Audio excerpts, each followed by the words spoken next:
Hello, good afternoon. We are here. Fortune India is going to decode budget 2025-26, and I have with me Pramod Batra from Deloitte and Abhinav Akhilesh from Grand Thornton, Bharat, and Deputy Editor Ashutosh.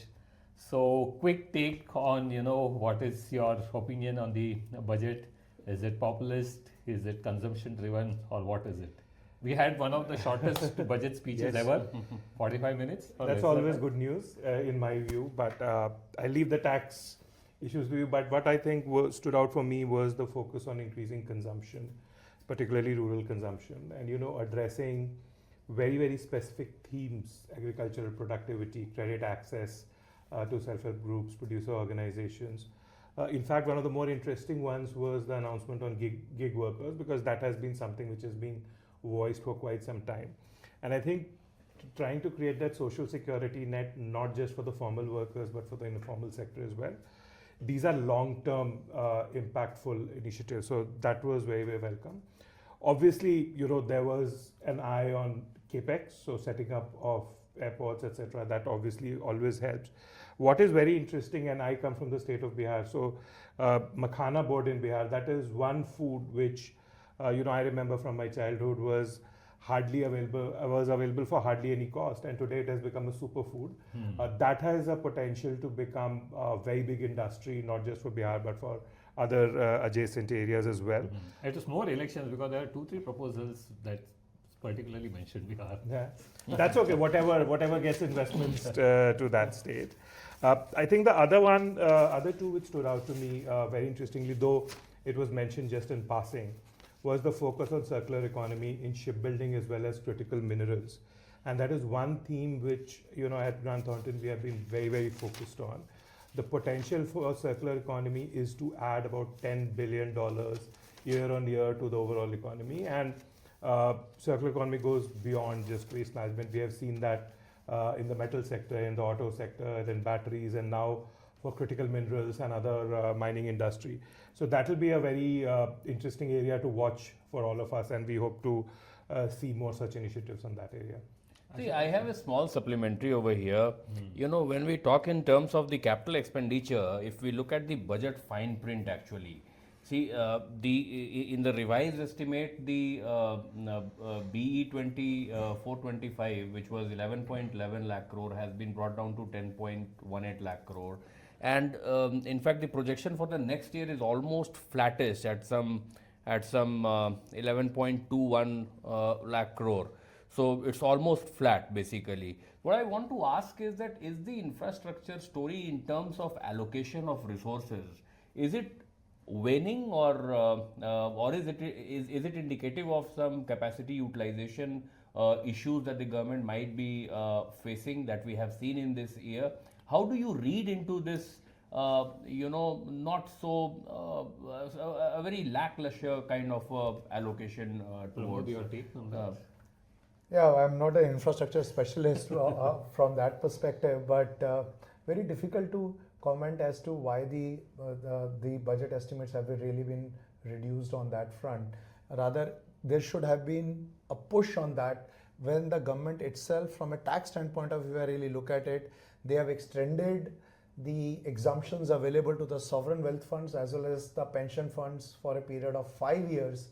That rationalization or push, because from the government itself should have come so that there is more money coming into the sector for further investment, right, which is really seems to be, we'll have to go through the fine print, I would say, before can make any positive or concrete you can say comments on this. Your initial reaction on capex, sir? So, look, I think capex has always been a bugbear for India. Allocation versus actually how much get used. Yes, it is. I would have liked to see it increase towards big infrastructure as well as a lot for social infrastructure. Things like creating more logistics, supply chain, etc. But there was one interesting nugget which I think some of us might have missed, and if it is what I think it is going to be, is sort of repurposing India Post as a logistics corporation. Yes.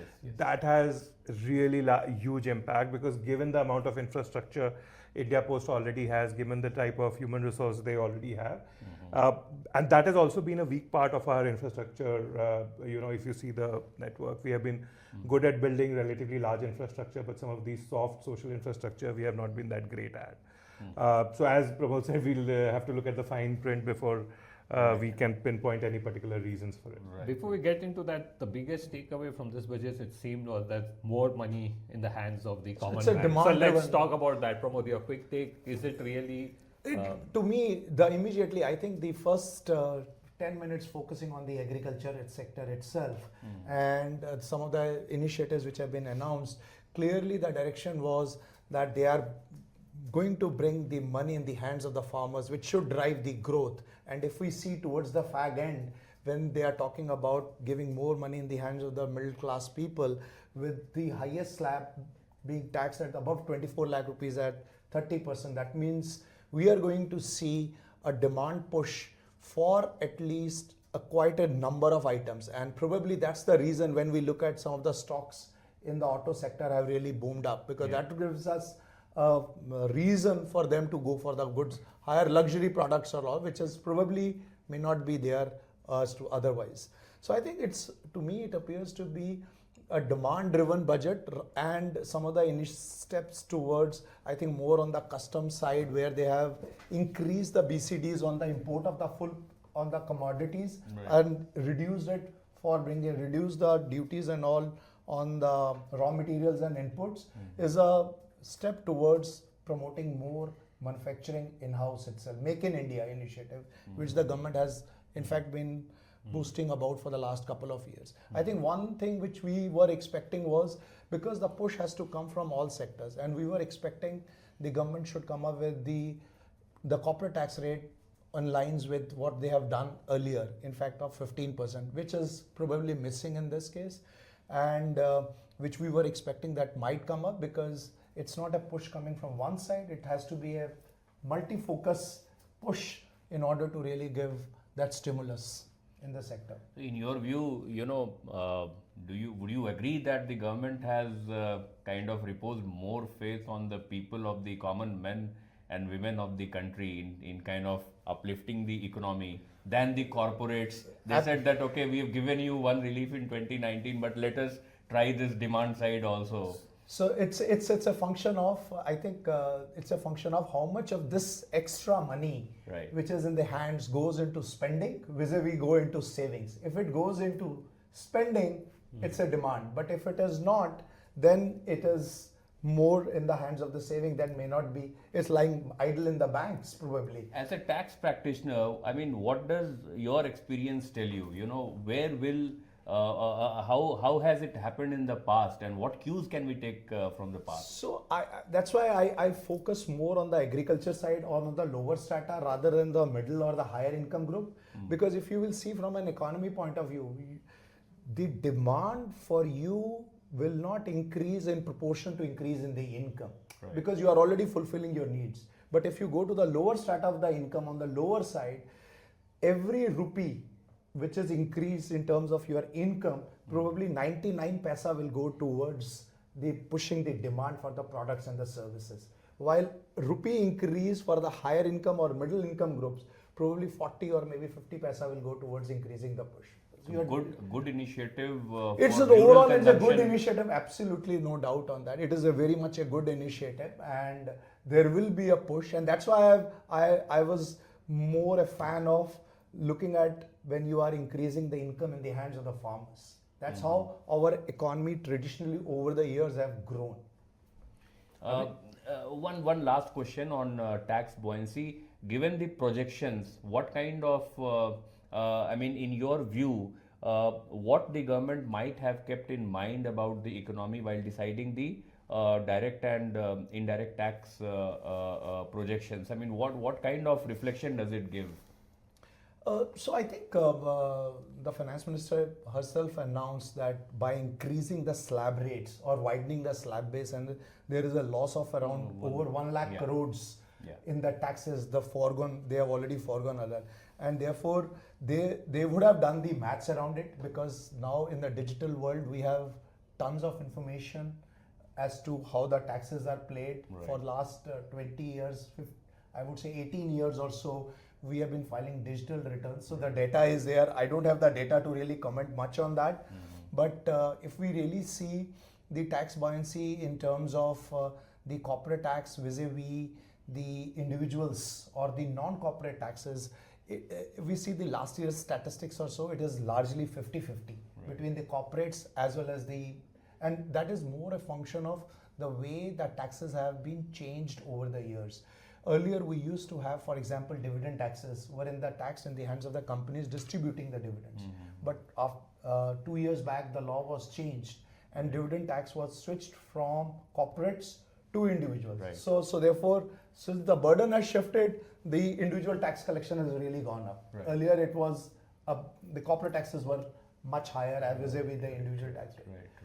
So I would say they would have done definitely the maths around it as to what is the surplus money they are leaving in the hands of the people across board, and Is how there an this estimate on what would be the surplus, rough ballpark that you could I- estimate? Because there no. are some numbers which says it is between 80,000 to a lakh in a year.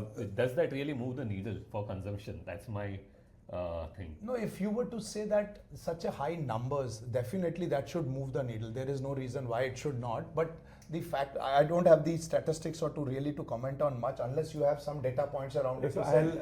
I'll want to come from it from a very different angle. And some years back we had done this analysis.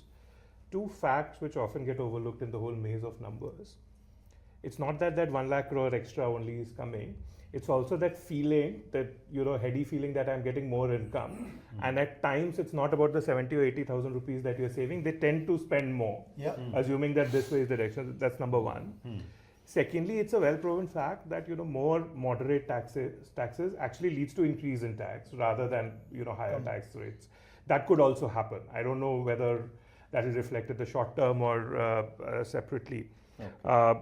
But as Pramod was mentioning, the real game changer, if I have to call it that, in the budget was not so much the middle class tax. I know as much as Yes. a lot of us seems would to be be. excited about it, but was really the rural push. The access to credit. And one very interesting thing which I am personally very excited about is this setting up of daycare cancer centers in all district hospitals. This is one disease category which is growing very fast in our country.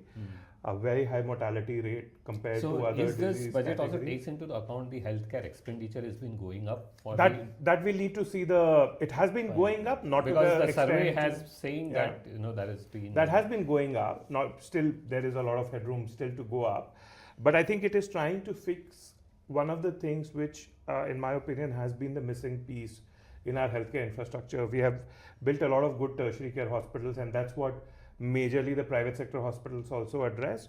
There is a decent network of primary healthcare, though there are questions on its efficacy.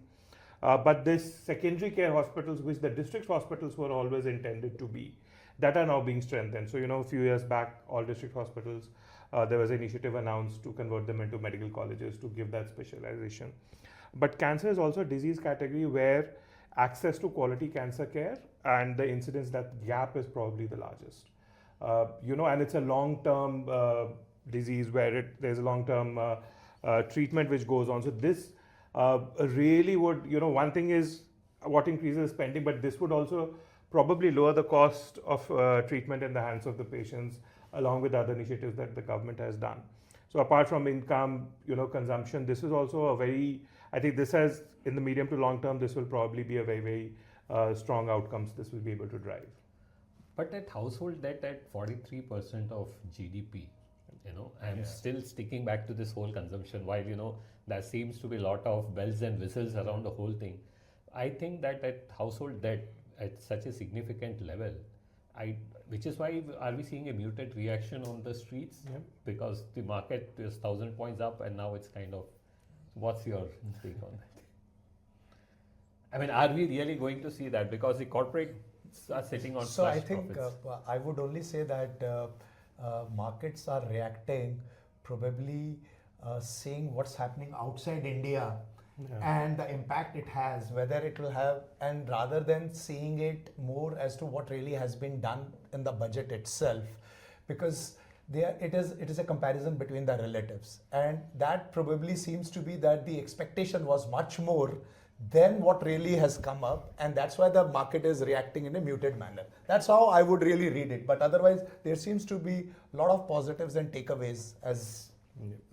So therefore, there is no reason. So maybe we will see in an hour's time or so. I don't know how long the markets will be open for, but some change coming up once they start reading it more. So are you suggesting that the budget has not, up to the required level or up to the required extent, it has not addressed the concerns, arising from Trump's over jingoistic tariff regime, or you expect more to come apart from the budget as well, from the various ministries and in the due course? Maybe he has lobbed the ball in Malhotra's court and to midstream. Has it?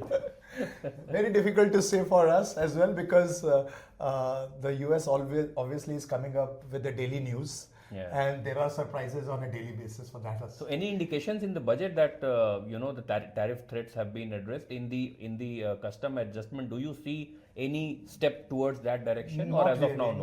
not Okay. really, not really. So do you really think that the customs duty tweaks don't really manifest into anything that you would say that it boosts domestic manufacturing? So what do you think of the absence of PLI? I think there was no mention of PLI. I mean, has the government exhausted whatever it had to provide to incentivize manufacturing, that you are just left to it tweaking with? No, I customs think duty? the only gap was there was no new PLI announced. I don't think there is any cessation of PLIs which are there. And most of the PLI schemes that are there, especially on electronics hardware, have been working decently well. Some more than what was the expectation, some less so, but on a broad level, they have been working well. I think the focus on the customs exemptions that were announced today were more on reducing the cost of some of these life-saving drugs, etc. And some of the inputs where there was duty inversion, and I don't claim to understand tax that well, but that's what at least I could read. And especially for the healthcare sector, I think one very interesting announcement was the exemption for inputs for bulk drugs, provided there is They are patient passed on the assistance benefits, programs. And that it's passed would on for have- free. Free, passed on for that's, free. and Yeah. that's a big. So that scheme is already there. The patient assistance program is already there, either discounted or at free. Exactly. But what this will at least do is, at least the formulations, that side of the manufacturing will, not to a great extent probably, but to at least to some extent. But I think the focus was on reducing cost of access to these drugs, which we today don't have manufacturing capability for, or they are patented drugs which are coming from a certain source.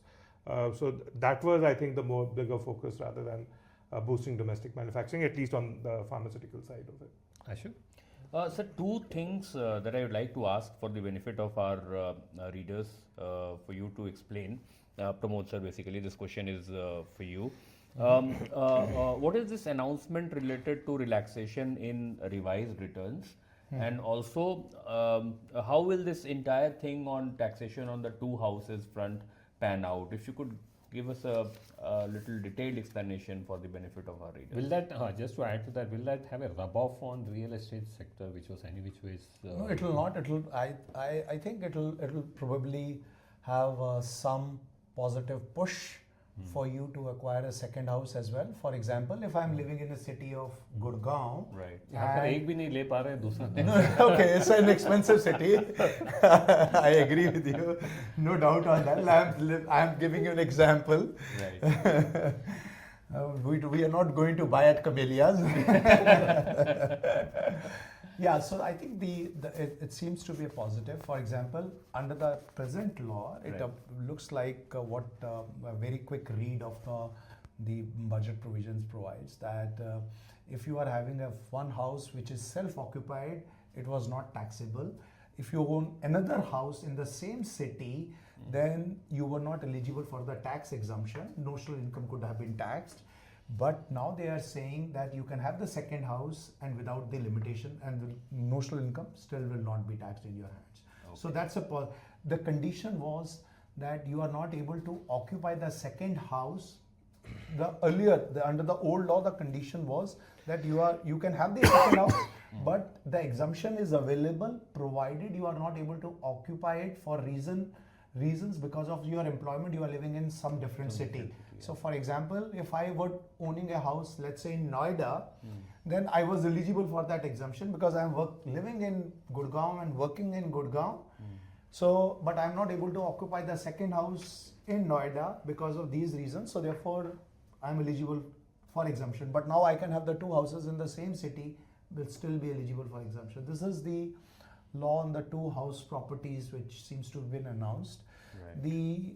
The updated return which you talked about, the updated returns were introduced a couple of years back, and that provided a facility to the taxpayers to say that you have omitted to disclose certain income. We are providing you to disclose additional income by filing an updated return and pay additional taxes. Right. So if you make a full disclosure, so in a way it is beneficial, I would say, for the taxpayers, that it provides an opportunity for increased voluntary compliance. So under the old regime or the present regime, you pay the taxes by July or November, whenever is your due date for payment of taxes and filing the tax returns. Right. Absolutely fine. But if you have omitted to disclose certain income, now you could have disclosed up to 24 months. Now they have extended the period up to 48 months, which is 4 years, which is quite a significant period. I don't know how many people will be keeping secrets on the income till 4 years after the end of the, or you can say it actually translates to 5 years from the end of the relevant financial year. We follow April to March. Right. So it goes up to 5 years. You can still disclose the income, but it comes with an added burden in terms of on the additional delta of income which you disclose, you pay taxes. So they have fixed the slabs from 25%, 50%, 60% and 70%. That means if you disclose additional income in the fourth year, you could end up paying 70% of the additional tax and interest as an additional levy, which is quite significant. So it's very prohibitive. How many people will use it?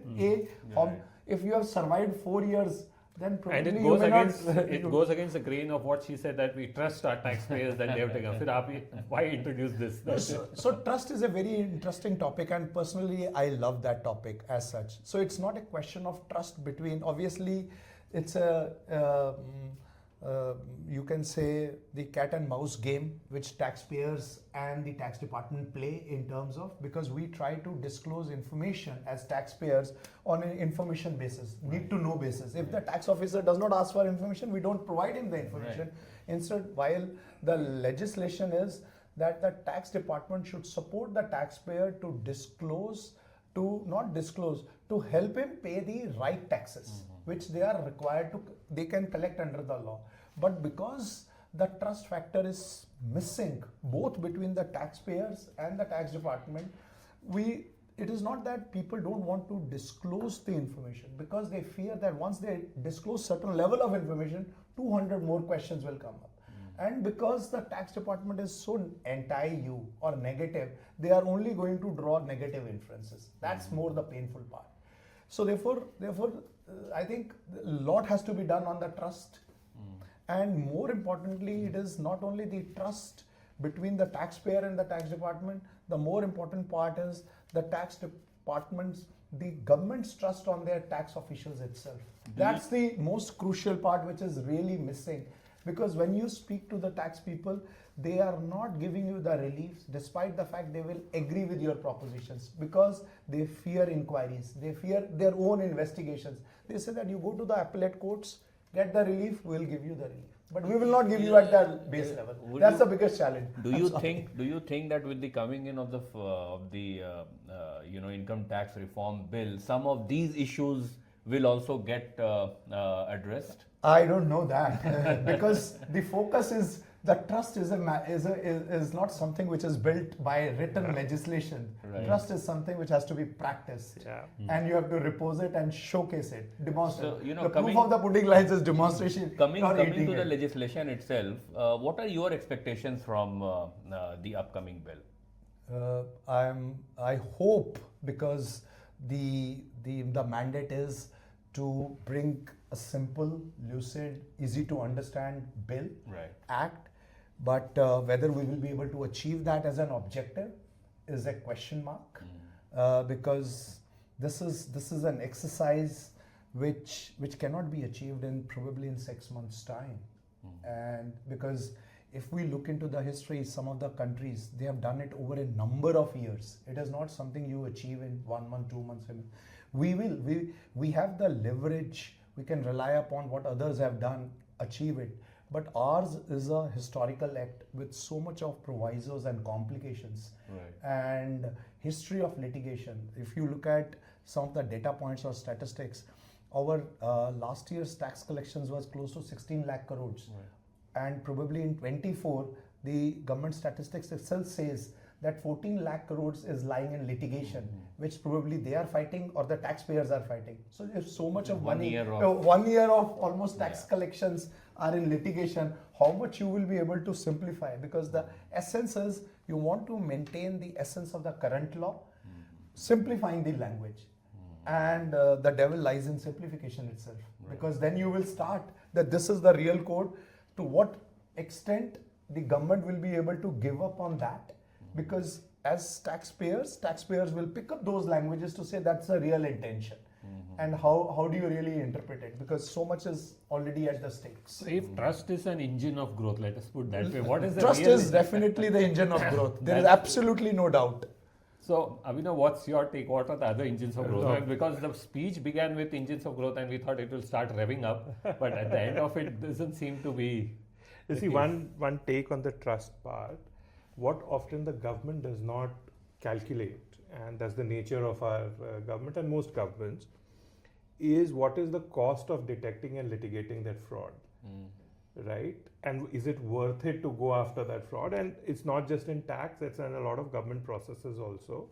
Whereas the fear that a 100 rupee fraud will happen, you put in place a process that to spend that 100 rupees, you have to spend 250 rupees in the process itself, right? True. So I think once that analysis, the cost benefit analysis will come in, and I agree with Pramod that this will not happen in one go. This is it's a long process. It's a long process.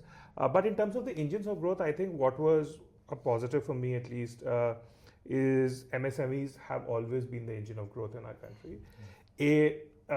Increasing the threshold at which organizations can be claim the benefits available to MSMEs. Also, some of the new MSME sectors, there's a larger focus.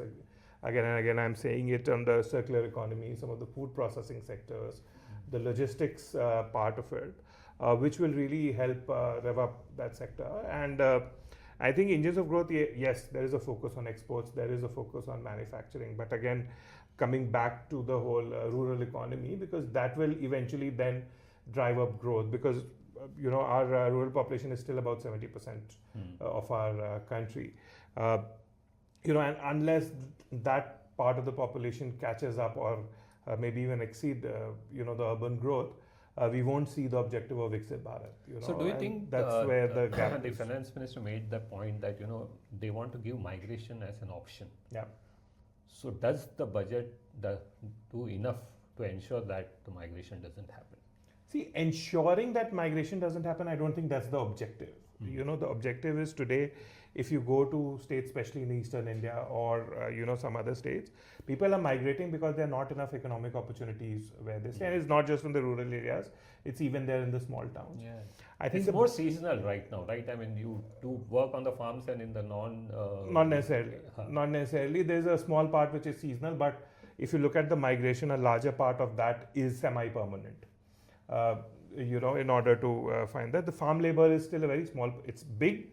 But everything in India, absolute numbers is always big, but as a percentage of the overall internal migration, it's not that significant. One thing which has proven to be successful in creating local economic opportunity is the whole story around the self-help groups and the farmer producer organizations. I personally have been, as a firm, we have been involved, and I have personally witnessed it, creating local economic development model, which a lot of, under the Lakpati Didi initiative, which the government has been running, a lot of CSR foundations, a lot of international development organizations have been promoting it. And what we have seen, rather than just saying that, okay, what is the income that you're getting, you are creating that ecosystem where women, especially in the rural areas, are getting those opportunities to enhance their income. There are self-help groups which are doing business of up to 1 crore a month, and very good income at individual level. Some of these women are earning 50, 70, 1,000 rupees a month, and there are those success stories, unfortunately not broad enough yet. So I would never want to undermine the potential of these initiatives which focus on the self-help groups and the producer organizations and at the bottom of the pyramid to sort of really boost that growth.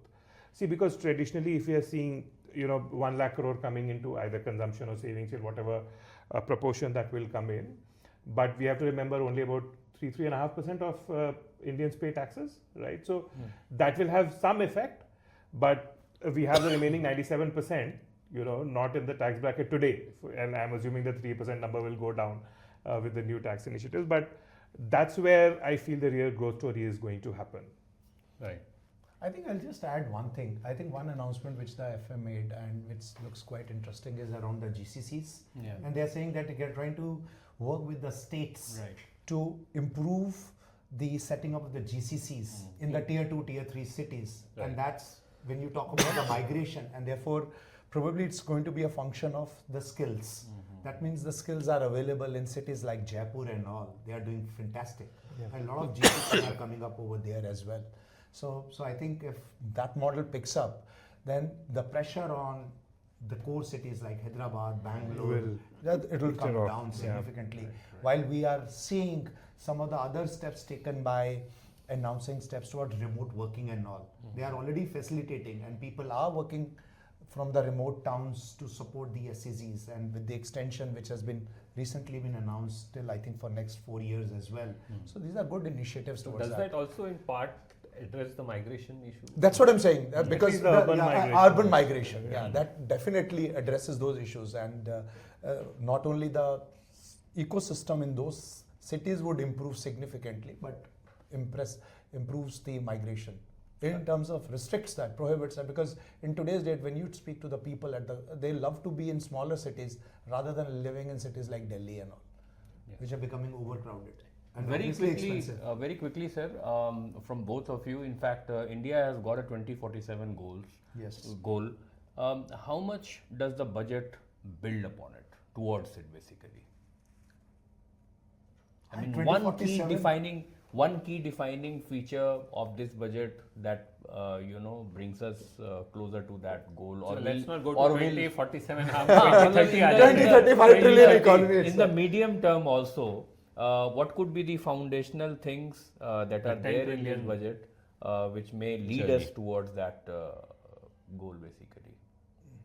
Quite interesting, I would say. I think the entire focus is it's a demand-driven budget. If we really see that has been the focus, and the focus has been to provide an infrastructure push, because when we look at exemptions being provided to the sovereign and the pension wealth fund, the intent clearly is that you bring in the capital flows, put the money into the infrastructure sector, and we have seen over the last several years, it is always the infrastructure which plays a very critical role in pushing or generating the additional demand. So therefore, clearly the direction is there. The government understands that infrastructure plays a critical role in the system, in the economy, and we cannot really live with that. And it is good that they made an announcement by extending it by 5 years. Right. What would you say? See, again, I think peering 20 years, 25 years into the future is a bit tough. Absolutely. And I don't want to take a stab at it, but it was overall a growth-oriented budget. I think the focus of that growth might have shifted from infrastructure to consumption, to government spending, I think, but by and large, almost all of the announcements will contribute significantly to growth. But my thing has always been, I want to see how some of these get implemented. Because I think in terms of policy drafters, we have some of the best people in the world. But implementation is where the rubber hits the road. And there have been gaps, to put it mildly, in the past as well. So some of these things which have been announced, how quickly, how effectively they can be put to action, that will really translate into how this contributes to growth. But another thing which I want to mention, that we also put far too much focus on the budget as an engine for growth. This is one part of it. But I think on a more holistic thing, I think we are seeing decent growth, and provided some of the things work in our favor, I don't see why we should not achieve that goal. Okay, so let's rate the budget with 1 to 5. Pramod, your take. I would give 5 on 5. Yeah. I think one of the steps which we have really not focused on is the focus on the TDS compliances, because she herself, because there has been a lot of noise around that, Yes, and she made a specific reference on the tax withholding compliances. At the end of the day, the businessman is acting as a agent for the government, and over 90% of the taxes are in the form of self-compliance itself. It is, when we speak of litigation, disputes and the numbers, we are basically talking about less than 10% of the data points.